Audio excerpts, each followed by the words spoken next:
জাপানকে টপকে বিশ্বের তৃতীয় বৃহত্তম অর্থনীতির দেশ এখন জার্মানি। আপনি কি জানেন?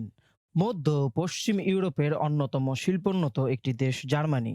বর্তমান বিশ্ব অর্থনীতির অন্যতম পরাশক্তি এশিয়ার দেশ জাপানকে পিছনে ফেলে বিশ্ব অর্থনীতিতে তৃতীয় স্থান দখল করে নিয়েছে। ইতিপূর্বে জাপান ছিল বিশ্ব অর্থনীতিতে তৃতীয়। সেই স্থান জার্মানি দখল করে জাপানকে চতুর্থ স্থানে ঠেলে দিয়েছে।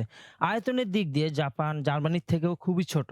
জাপানের জনসংখ্যা 12,50,00,000। অপরদিকে জার্মানির জনসংখ্যা 8,30,00,000। 15ই ফেব্রুয়ারি বৃহস্পতিবার জাপান সরকারের দেওয়া তথ্য অনুযায়ী মার্কিন সংবাদ মাধ্যম ফোর্বস জানিয়েছে, বিশ্ব অর্থনৈতিক মন্দায় পড়ে জার্মানির কাছে বিশ্বের তৃতীয় বৃহত্তম অর্থনীতির অবস্থান হারিয়েছে জাপান। গত বছর অক্টোবর-ডিসেম্বরের প্রান্তিকে জাপানের মোট জিডিপি 0.4% কমেছিল এবং এর আগের প্রান্তিকে জুলাই-সেপ্টেম্বরে মোট জিডিপি 3.3% কমেছিল। অর্থনীতির সূত্র অনুযায়ী টানা দুই প্রান্তিকে অর্থনৈতিক সংকোচন হলে সেটিকে অর্থনৈতিক মন্দা বলা হয়। জার্মান সংবাদ মাধ্যম ডয়চে বেলের এক প্রতিবেদন থেকে জানা যায় 2023 সালে জাপানের জিডিপি ছিল 4.2 ট্রিলিয়ন মার্কিন ডলার, যেখানে জার্মানির জিডিপি ছিল 4.5 ট্রিলিয়ন মার্কিন ডলার। 2022 ও 2023-এ ডলারের বিপরীতে ইয়েনের মূল্য 18% এরও বেশি কমেছে, কিন্তু একই সময় জার্মানিতে ইউরোর মূল্য স্থিতিশীল ছিল। এর কারণ হিসেবে উল্লেখ করা হয়েছে ব্যাংক অব জাপানের উচ্চ সুদের হার।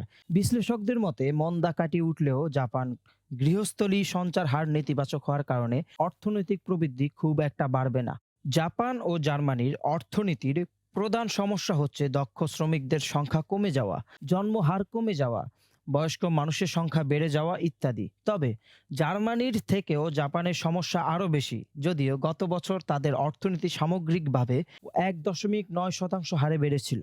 পরে দুইটি কোয়ার্টারে তা কমে গিয়েছিল, যেটিকে টেকনিক্যাল রিসেশন বলা হয়েছে। জাপান ও জার্মানি উভয় দেশ উচ্চ প্রযুক্তির জিনিস এবং গাড়ি তৈরির জন্য বিখ্যাত।